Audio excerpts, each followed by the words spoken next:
I should have known something was wrong the moment I walked into Maribel's styling salon, and the woman behind the counter smiled like she'd been waiting all day for me to remember, not recognize, not notice, remember. The bell above the glass door chimed softly. The salon smelled like hot rollers, hairspray, and that faint, sweet chemical of perm solution, the kind of clean that isn't clean at all, just layered over old human presence.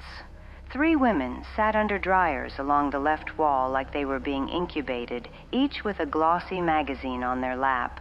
None of them turned a page. Maribel's styling salon had been there on Birch Avenue as long as I'd lived in Wilbrooke. I'd never been inside. I didn't have a reason to.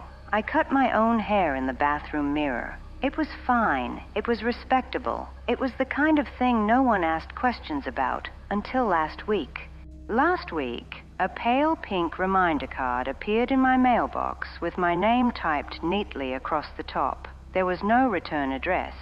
The paper was thick and clean. There was even a perforated tear-off strip at the bottom, like it was an official notice.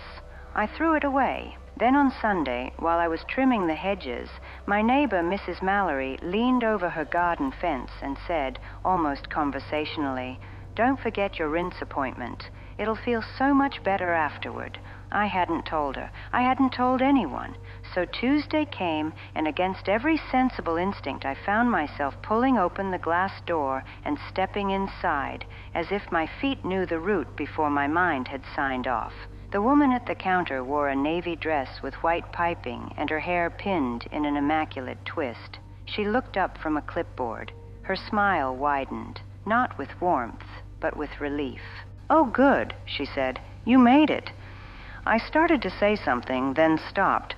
My voice came out too small in the salon air, like it couldn't compete with the hum of dryers and the delicate radio music drifting from somewhere unseen.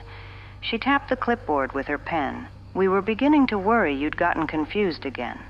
"I didn't schedule anything," I said, keeping my tone steady.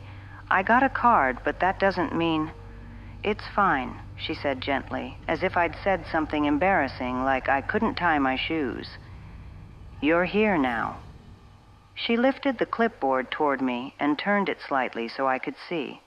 My name was already written in clean, confident cursive on the sign-in sheet, not typed, written, and next to it, in a different hand, firmer, heavier, there was a little check mark, as if someone had already confirmed I'd arrived. My stomach tightened. The receptionist watched me, still smiling, the way people smile at toddlers who've just remembered their own name. "All you have to do is sit," she said. "She'll take you right back." She? The receptionist's eyes flicked briefly to the hallway behind her, then back. "The Shampoo girl. She's very good with first-timers." I almost turned around right then. I almost walked out, bell chiming behind me, and decided I'd never come back to Birch Avenue again. But the dryers along the left wall turned off at the same time. Not one by one, all at once, as if someone had flipped a switch. The 3 women under them stood in unison, smoothing their skirts and folding their magazines with slow precision. They didn't look at me. They didn't acknowledge me. They simply moved toward the front door in a calm line, passing close enough that I could smell their shampoo, sharp, herbal, identical. The bell chimed as the first left. Then again, then again. And then the salon was quiet except for the radio. The receptionist's smile never faltered. I took a breath through my nose, forcing myself to act normal, because acting normal is what Wilbrooke rewards. I sat in the waiting chair. Within seconds, the hallway curtain rustled. A girl stepped out, maybe 19 or 20, wearing a white smock. Her hair was pulled back too tightly, and her face had that pale, careful look of someone who never stays up too late, never forgets to wash her hands, never speaks out of turn. Her eyes locked onto mine. She smiled, but it wasn't relief like the receptionist's. It was urgency, like she was trying to tell me something with her mouth closed. "Hi," she said brightly. "You're right on time. I started again. She tilted her head slightly, still smiling, and I saw the tiniest shake of her head. Don't. The motion was so quick I could have imagined it. But then she came closer and extended her hand like she was helping someone older stand. "Come on back," she said. "We've got you set up." The receptionist exhaled behind me like someone had been holding her breath. I stood. The shampoo girl guided me through the hallway, her fingers barely touching my elbow. The corridor was narrower than it should have been, lined with framed photos of women in perfect curls and stiff smiles. The photos weren't old exactly, but they were all posed in the same way, with the same bright eyes and fixed teeth. As we passed, I noticed something small and wrong. Each photo had a tiny brass plaque beneath it. Not names, just one word, completed. Every single one of them. My mouth went dry. At the end of the hallway was the shampoo station, one black basin, one reclining chair. The light above it was brighter than the rest of the salon, stark and clinical. The basin waited open and glossy like a mouth. The shampoo girl said, "Go ahead and lay back. Make yourself comfortable." I hesitated. "I'm not sure this is necessary," I said. "I don't think this was meant for me." The shampoo girl's smile tightened, but her voice stayed cheerful. "Oh, it's meant for you." Her eyes shifted slightly, toward the doorway, as if checking if anyone could hear. Then she leaned closer. "Don't close your eyes," she whispered. "That's when it happens." My stomach dropped. I stared at her. "What happens?" Her smile snapped back into place like a mask. "Just lay back," she said brightly. I didn't want to. Every instinct screamed to turn around and walk out, but I could feel the hallway behind me, narrow and waiting, and the receptionist at the front with her clipboard, and Mrs. Mallory smiling over her roses. I lay back. The basin cradled my neck. The chair squeaked, then settled. The shampoo girl turned on the water. Warm water flowed over my scalp. She worked quickly, methodical. Her hands moved like a machine with human skin. The shampoo smelled like rosemary and something sharper underneath, metallic almost. I kept my eyes open. Above me, the ceiling tiles were pale and identical, except one, directly over the basin, that had a faint hairline crack. I fixed my gaze on that crack like it was a lifeline. Foam slid down my temples. My lashes stuck together with suds. The urge to blink grew unbearable. "Relax," she murmured. "It'll go smoother if you relax." "I'm relaxed," I lied. Her hands paused for a fraction of a second. Then she leaned close again, her mouth near my ear. "Please," she whispered. "Don't close them. Please." Her voice trembled on the last word. I forced my eyes wider. The crack in the ceiling blurred from strain. She rinsed. She reached for a bottle on the shelf beside the basin. The label faced away from me. The bottle was plain and beige, like something from a doctor's office. "What's that?" I asked. "Conditioner," she said too quickly. "Just conditioner." The moment the cream touched my hair, the salon air thickened. Not colder, closer, like the room had leaned down toward the basin. My breath caught. The shampoo girl worked the conditioner through my hair with slow precision. And then I saw it, in the chrome faucet fixture, where the metal curved and reflected the room in a warped little mirror. My face was visible, reclined, eyes open. And behind my face, where the hallway should have been, there was someone standing, a woman, still, watching.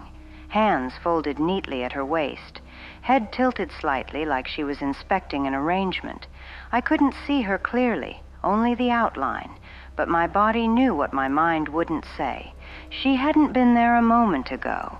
I jerked my eyes away from the chrome and looked toward the hallway entrance. Empty, just the curtain hanging still. I looked back at the chrome reflection. The woman was still there, closer. My chest tightened so hard it hurt. I didn't blink. I didn't breathe. The shampoo girl's shoulders had gone rigid. "You see her," I whispered. Her fingers twitched. She didn't look at me. "Don't," she murmured, barely audible. "Don't acknowledge." The reflection woman didn't move. She simply existed, patient and calm. The conditioner suddenly felt cold on my scalp. The shampoo girl turned on the water to rinse. The woman in the reflection stepped closer again, not fast, not threatening, just closer. My panic rose like heat behind my ribs. "I'm not closing my eyes," I said, louder than I meant to. The shampoo girl flinched. She leaned in, smile still fixed. "If you talk about her," she whispered harshly, "she'll think you're ready." "Ready for what?" Her lips trembled. "For the next part." "What is the next part?" I demanded. She didn't answer. She rinsed my hair until the water ran clean. Then she turned the faucet off. The radio played cheerfully. The silence inside the basin felt enormous. The shampoo girl reached for a towel, and in the chrome reflection, the woman behind me lifted her hand, just a little, as if waving, as if signaling. The shampoo girl's hands shook as she wrapped the towel around my hair. I sat up quickly, eyes darting around the room. Nothing in the hallway, no one in the salon, only the radio music and the smell of chemicals. But the chrome fixture still showed her, standing behind the chair, even though when I looked over my shoulder there was nothing. "I'm leaving," I said, standing abruptly. The shampoo girl's smile cracked. She caught my wrist, not tight but firm, not violent, guiding.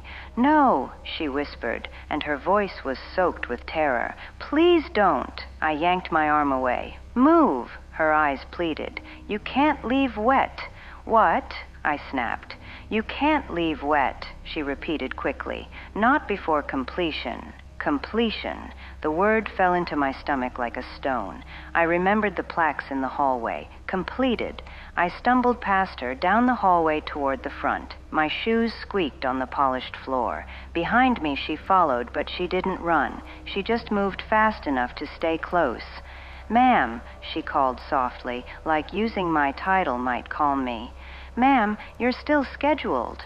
"I don't care," I said. "I don't care what you think I'm scheduled for." At the counter, the receptionist looked up, smile calm. "Oh," she said. "Already? That was quick." "I'm leaving," I said. "I'm done." The receptionist blinked slowly, like she was processing something simple. Then she nodded. "Of course." Relief hit me so hard my knees went weak. Then she slid a pale pink form across the counter. At the top, neatly printed, "Unfinished, reassignment request." Beneath it, my name was typed, and below that was a signature line already labeled, "Diane." My skin prickled. The receptionist slid the form toward me. "Just sign." "Complete me," I whispered. "It happens," she said gently. "Nerves." I signed. The ink dried at once. She stamped it once, calm, precise, completed. "That wasn't... It always is after," she said. The dryers roared on, empty chairs humming. The salon felt lighter. Outside, the sun was too bright. My eyes burned. I tried to blink. They wouldn't close. Not halfway. Not at all. Mrs. Mallory looked up from her roses. "Oh, good. You went." Inside my house, the air smelled faintly of rosemary. In the mirror, my reflection stared back, wide, shining, open.